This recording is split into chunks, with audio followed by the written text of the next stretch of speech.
खालिद बिन वलीद रज़ी अल्लाह अन्हु को इस बात का पता था कि अगर आज ये जंग मुसलमान हार गए तो मुसलमा की ये फौज सीधा मदीना पर हमला करेगी। अब जब और कोई भी ऑप्शन नहीं था, खालिद बिन वलीद, ज़ैद बिन खत्ताब और कुछ और सहाबा मुसलमानों की फौज को छोड़कर दुश्मनों की तरफ बढ़ने लगे और आहिस्ता आहिस्ता बहुत सारे दुश्मनों को क्रश करने लगे। मुसलमानों की फौज ने जब अपने लीडर खालिद बिन वलीद और कुछ बाकी सहाबा की बहादुरी देखी तो उनका हौसला भी बढ़ने लगा और वो आहिस्ता आहिस्ता जंग में वापस आने लगे। और कुछ ही देर में मुसलमानों की सारी फौज ने मुसलमा की फौज पर इतना सख्त हमला किया कि वो जंग छोड़कर पीछे भागने लगे और भाग भाग कर आखिर एक बाग पहुंचे जो चारों तरफ से दीवारों में कवर्ड था। वहां मुसलमा और उसकी सारी फौज ने दरवाजे बंद करके अपने आप को सिक्योर कर लिया। इस जंग को, जंग यमामा को, लोग हमेशा जंग हुनैन के साथ कंपेयर करते हैं कि जब मुसलमानों की फौज जंग हुनैन। सो गाइस, आज हम देखेंगे जंग यमामा, जो कि जंग यमामा इस्लामिक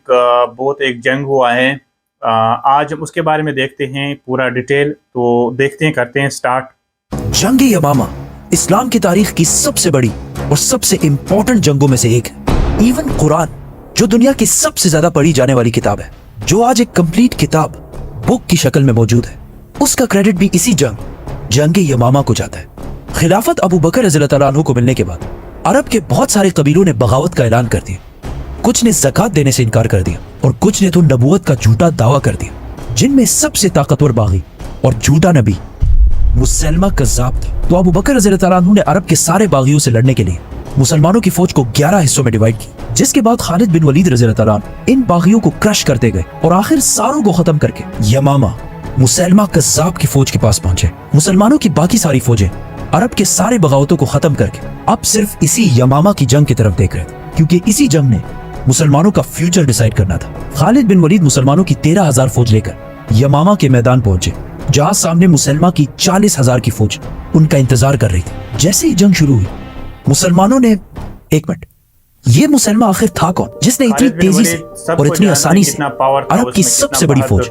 40,000 की फौज जमा कर ली थी? मुसलमा का ताल्लुक नजद मतलब ईस्टर्न सऊदी अरेबिया के सबसे रिच खानदान से था और बचपन से ही उसने अपनी सारी एजुकेशन रोमन एम्पायर के शहर दमास्कस, दमिश्क के सबसे बड़े स्कॉलर्स के साथ हासिल की। जिसके बाद वो वापस अपने कबीले बनु हनीफा आया, जो उस वक्त अरब के सबसे स्ट्रॉन्ग कबीलों में से था और इवन आज भी ये कबीला अरब का सबसे स्ट्रॉन्ग कबीला है, क्योंकि सारे सऊदी बादशाह अब्दुल अजीज से लेकर मोहम्मद बिन सलमान तक सबका ताल्लुक इसी बनु हनीफा कबीले से है। जब मुसलमान शाम से वापस अपने कबीले आया तो बहुत जल्दी इसके कबीले वालों ने इसे अपने सरदारों में से एक बना दिया, क्योंकि ये ऐसे था कि आज कोई हार्वर्ड या ऑक्सफोर्ड से तालीम हासिल करके वापस अपने छोटे से गांव आए। मुसलमान अपने इल्म और टैलेंट्स की वजह से अपने कबीले में बहुत मशहूर हो गया। लेकिन जब मुसलमान नजद में अपने कबीले को लीड कर रहा था, उसी वक्त हिजाज में आप सल्लल्लाहु अलैहि वसल्लम मदीना में एक नई रियासत कायम कर चुके थे और ऑलमोस्ट हर साल उनकी मक्का वालों के साथ जंग होती रहती थी, बदर, ओहद, खंदक। लेकिन आखिर सुलह हुदैबिया के बाद मदीना की रियासत आहिस्ता आहिस्ता बहुत स्ट्रॉन्ग होने लगी और कुछ ही साल बाद मुसलमानों ने मक्का को भी फतह कर लिया, जिसके बाद आहिस्ता आहिस्ता पूरे अरब को समझ आने लगी कि मोहम्मद सल्लल्लाहु अलैहि वसल्लम ही अल्लाह के रसूल है और अरब कबीले हर तरफ से इस्लाम कबूल करने के लिए मदीना आने लगे। ये सब देखकर बनु हनीफा कबीले के लोगों ने भी अपने सरदारों से डिमांड की कि वो भी जाकर मदीना में आप सल्लल्लाहु अलैहि वसल्लम से मिले, जिसके बाद मुसलमान अपने 2 सरदारों के साथ मदीना की तरफ रवाना हुआ। मदीना पहुंचकर वो रसूलुल्लाह सल्लल्लाहु अलैहि वसल्लम के सामने हाजिर हुए और मुसलमान ने आप सल्लल्लाहु अलैहि वसल्लम से कहा कि हम सिर्फ और सिर्फ एक शर्त पर इस्लाम कबूल करेंगे कि आप अपने बाद हमें, मतलब मुझे, अपना जाननशीन खलीफा बनाएंगे। तो आप सल्लल्लाहु अलैहि वसल्लम ने वहां पड़ी एक खजूर की टहनी उठाई और मुसलमान से कहा कि अगर तुम मुझसे ये इतनी छोटी चीज भी मांगोगे मैं तुम्हें नहीं दूंगा, मतलब तुम्हें खलीफा बनाने का कोई सवाल ही पैदा नहीं होता। ये लोग मदीना से मायूस होकर वहां से रवाना हुए और वापस अपने कबीले पहुंचकर उन्होंने सारों को जमा किया और उन्हें कहा कि अल्लाह के नबी मोहम्मद सल्लल्लाहु अलैहि वसल्लम ने अपने साथ मुसलमा को भी अल्लाह का रसूल बना दिया है। कुछ लोग ये सुनकर बहुत खुश हुए, लेकिन कुछ लोग फिर भी कंफ्यूजन में थे। जब मदीना में मुसलमानों को इस बात का पता चला, उन्होंने इसी बनु हनीफा में से एक बंदे को इनकी तरफ रवाना किया ताकि वो जाकर इन्हें हकीकत बता सके। जैसे ही वो शख्स अपने कबीले के दरमियान पहुंचा, उसने कहा कि मुझे अल्लाह के रसूल मोहम्मद सल्लल्लाहु अलैहि वसल्लम ने भेजा है। जिसके बाद सारे लोग इसके गिर्द जमा हो गए और इसकी बात गौर से सुनने लगे। उसने कहा कि मुझे मदीना से इसलिए भेजा गया ताकि मैं तुम सबको ये बता सकूं कि ये जो मुसलमान है और ये जो कुछ भी कह रहा है बिल्कुल सच कह रहा है और यही मुसलमान अल्लाह के रसूल है। जिस पर इस कबीले के लोगों को ये बात कंफर्म हो गई और वो सारे मुसलमान को अपना पैगंबर मानने लगे। इससे पहले कि लोगों को इनकी हकीकत का पता चले, मुसलमान ने इस्लाम की बहुत इंपॉर्टेंट चीजों को खत्म कर दिया, मतलब शराब को हलाल कर दिया और फहाशी को बिल्कुल जायज कर दिया और फजर और इशा की नमाज खत्म करके नमाजें 5 के बजाय 3 कर दी और रमजान के महीने के रोजे भी खत्म कर दिए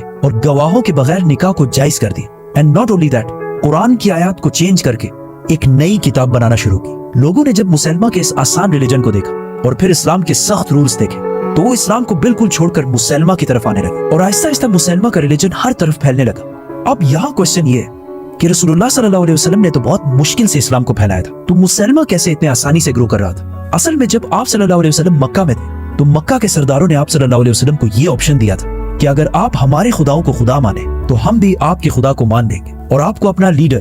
بادشاہ بنا دیں گے، جس پر آپ صلی اللہ علیہ وسلم نے فرمایا تھا کہ اگر میرے ایک ہاتھ پر سورج اور دوسرے ہاتھ پر چاند بھی رکھ دو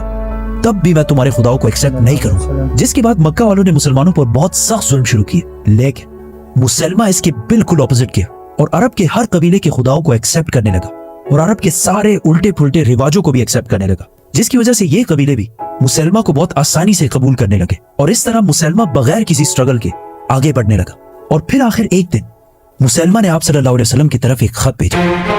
جس میں اس نے کہا، مسلمہ اللہ کے رسول کی طرف سے، محمد اللہ کے رسول کی طرف، اب ہم اس کام میں ایک دوسرے کے ساتھ شریک ہیں، آدھی دنیا آپ کی اور آدھی دنیا میری۔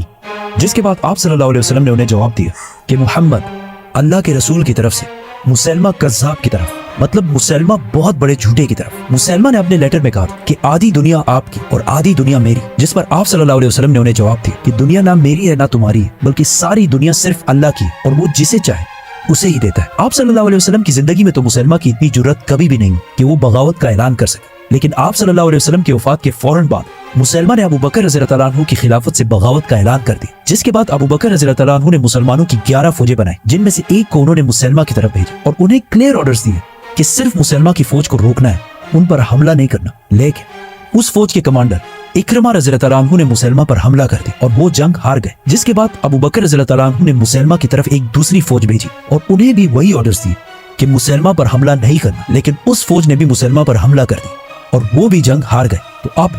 فائنلی ابو بکر رضی اللہ عنہ نے خالد بن ولید کو حکم بھیجا کہ وہ اپنی ساری فوج لے کر مسلمہ کذاب سے لڑنے کے لیے جائے اور ونس اینڈ فار آل مسلمہ کو ختم کر دے۔ خالد بن ولید مسلمانوں کی 13,000 فوج لے کر مسلمہ کذاب کے پاس یمامہ پہنچے، جہاں ان کی 40,000 کی فوج سامنے کھڑی تھی۔ پہلے مسلمہ کی فوج سے لوگوں نے سامنے آ کر مسلمانوں کو چیلنج کیا، جس پر حضرت عمر رضی اللہ عنہ کے بھائی زید بن خطاب رضی اللہ عنہ اور باقی صحابہ نے انہیں ختم کر دیا اور اسی کے ساتھ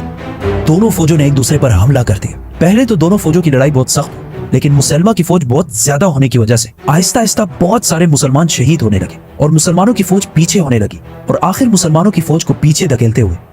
مسلمہ کی فوج اتنے آگے آ گئی کہ وہ مسلمانوں کے کیمپس تک پہنچ گئے، جہاں مسلمانوں کی عورتیں، ایون خالد بن ولید کی بیوی بھی انہی کیمپس میں تھی۔ ایسا لگ رہا تھا کہ کلیئرلی مسلمان اب جنگ چھوڑ کر بھاگ جائیں گے اور مسلمہ یہ جنگ جیت جائے گا۔ خالد بن ولید رضی اللہ عنہ کو اس بات کا پتا تھا کہ اگر آج یہ جنگ مسلمان ہار گئے تو مسلمہ کی یہ فوج سیدھا مدینہ پر حملہ کرے گی۔ اب جب اور کوئی بھی آپشن نہیں تھا، خالد بن ولید، زید بن خطاب اور کچھ اور صحابہ مسلمانوں کی فوج کو چھوڑ کر دشمنوں کی طرف بڑھنے لگے اور آہستہ آہستہ بہت سارے دشمنوں کو کرش کرنے لگے۔ مسلمانوں کی فوج نے جب اپنے لیڈر خالد بن ولید اور کچھ باقی صحابہ کی بہادری دیکھی تو ان کا حوصلہ بھی بڑھنے لگا اور وہ آہستہ آہستہ جنگ میں واپس آنے لگے اور کچھ ہی دیر میں مسلمانوں کی ساری فوج نے مسلمہ کی فوج پر اتنا سخت حملہ کیا کہ وہ جنگ چھوڑ کر پیچھے بھاگنے لگے اور بھاگ بھاگ کر آخر ایک باغ پہنچے جو چاروں طرف سے دیواروں میں کورڈ تھا۔ وہاں مسلمہ اور اس کی ساری فوج نے دروازے بند کر کے اپنے آپ کو سیکیور کر لیا۔ اس جنگ کو، جنگ یمامہ کو، لوگ ہمیشہ جنگ حنین کے ساتھ کمپیئر کرتے ہیں کہ جب مسلمانوں کی فوج جنگ حنین میں جنگ سے آہستہ آہستہ پیچھے ہٹ رہی تھی تو رسول اللہ صلی اللہ علیہ وسلم مسلمانوں کو چھوڑ کر اکیلے دشمنوں کی طرف بڑھے تھے اور اس دن لیڈرشپ کی عظیم مثال قائم کی۔ مسلمہ کی فوج جب اب قلعے کے اندر سیکیور تھی تو بہت کوشش کے بعد بھی مسلمان اندر نہیں گھس سکتے تھے، تو آخر ایک صحابی برا بن مالک نے یہ آفر دی کہ مجھے کسی طرح مسلمان دیوار کی اس طرف پھینکتے تو میں جا کر مسلمانوں کے لیے دروازہ کھول دوں گا۔ لیکن خالد بن ولید اور باقی سارے مسلمانوں نے یہ کرنے سے بالکل انکار کر دیا کیونکہ یہ بالکل خودکشی تھی۔ لیکن برا بن مالک کے بہت زیادہ اصرار کرنے پر مسلمانوں نے کسی طرح انہیں دیوار کی دوسری سائڈ پر پہنچا دیا اور انہوں نے بہت بہادری سے آخر دروازہ کھول دیا، جس کے بعد مسلمان اندر داخل ہوئے اور بہت تیزی سے مسلمہ کی فوج کو کرش کرنے لگے۔ یہ سب دیکھ کر مسلمہ بھی جنگ سے بھاگنے لگا، لیکن مسلمانوں کی فوج میں ایک صحابی ایسے تھا جو اس جنگ میں صرف اس لیے آیا تھا کہ وہ کسی طرح مسلمہ کو مار سکے، حضرت وحشی رضی اللہ عنہ، کیونکہ اس سے بہت سال پہلے جنگ احد میں حضرت ابو سفیان رضی اللہ عنہ کی بیوی ہندا کے کہنے پر وحشی نے آپ صلی اللہ علیہ وسلم کے چچا حضرت حمزہ کو شہید کر دیا تھا۔ لیکن اس اتنے سخت دکھ کے بعد بھی آپ صلی اللہ علیہ وسلم نے مکہ فتح کرنے کے بعد وحشی کو معاف کر دیا، لیکن انہیں یہ کہا کہ کبھی میرے سامنے مت آنا۔ تو اب وحشی اپنے اوپر سے اس داغ کو ختم کرنے کے لیے اسلام کے سب سے بڑے دشمن مسلمہ کو ختم کرنا چاہتا تھا तो जब मुसलमानों की बाकी फौज जंग में बिजी थी, वाशी सबको छोड़कर सिर्फ और सिर्फ मुसलमा के पीछे जा रहा था। तो जब उन्होंने देखा कि मुसलमा जंग छोड़कर भाग रहा है, तो उन्होंने अपना वही मशहूर नेजा उठाया और दूर से उसे मुसलमा पर फेंक दिया, और इस तरह मुसलमा मर गए। और इस तरह नजद का ये सारा इलाका दोबारा फतह हो गया। मुसलमानों की बाकी फौजों ने भी सारी बगावतों को क्रश कर दिया। मदीना में खलीफा अबू बकर रज़ियल्लाहु अन्हु एक बार फिर पूरे अरब के खलीफा बन गए, और पूरे अरब को समझ आ गई कि आप सल्लल्लाहु अलैहि वसल्लम के बाद इस्लाम खत्म नहीं हुआ। जब मुसलमानों की इस अजीम फतह की खबर मदीना पहुंची, तो वहां के लोग बहुत खुश हुए। लेकिन जब हजरत उमर रज़ियल्लाहु अन्हु ने देखा कि इस जंग में 700 सहाबी ऐसे शहीद हुए जो हाफिज कुरान थे, तो उन्होंने सोचा कि अगर आहिस्ता आहिस्ता ऐसे ही हाफिज कुरान शहीद होते गए कि एक दिन कहीं ऐसा ना हो कि मुसलमान कुरान के सीक्वेंस के बारे में भी इख्तिलाफ में पड़ जाए और बहुत सारे फिरकों में डिवाइड हो जाए, क्योंकि उस वक्त कुरान छोटे छोटे हिस्सों में कहीं कहीं पर लिखा हुआ था, और ऐसे कंप्लीट जिस तरह आज हम पढ़ते हैं इस तरह मौजूद नहीं था। तो उन्होंने जाकर अबू बकर रज़ियल्लाहु अन्हु को कन्विंस किया कि हमें कुरान को सही सीक्वेंस के साथ। तो इस वीडियो में हमने देखा है कि जंग यमामा कैसे हुआ था और फिर खालिद बिन वलीद ने कैसे वो जंग यमामा जीता है। तो अगर ये वीडियो पसंद आए तो अपने दोस्तों के साथ शेयर करें और लाइक कमेंट जरूर करें। तो मिलते हैं नेक्स्ट वीडियो में।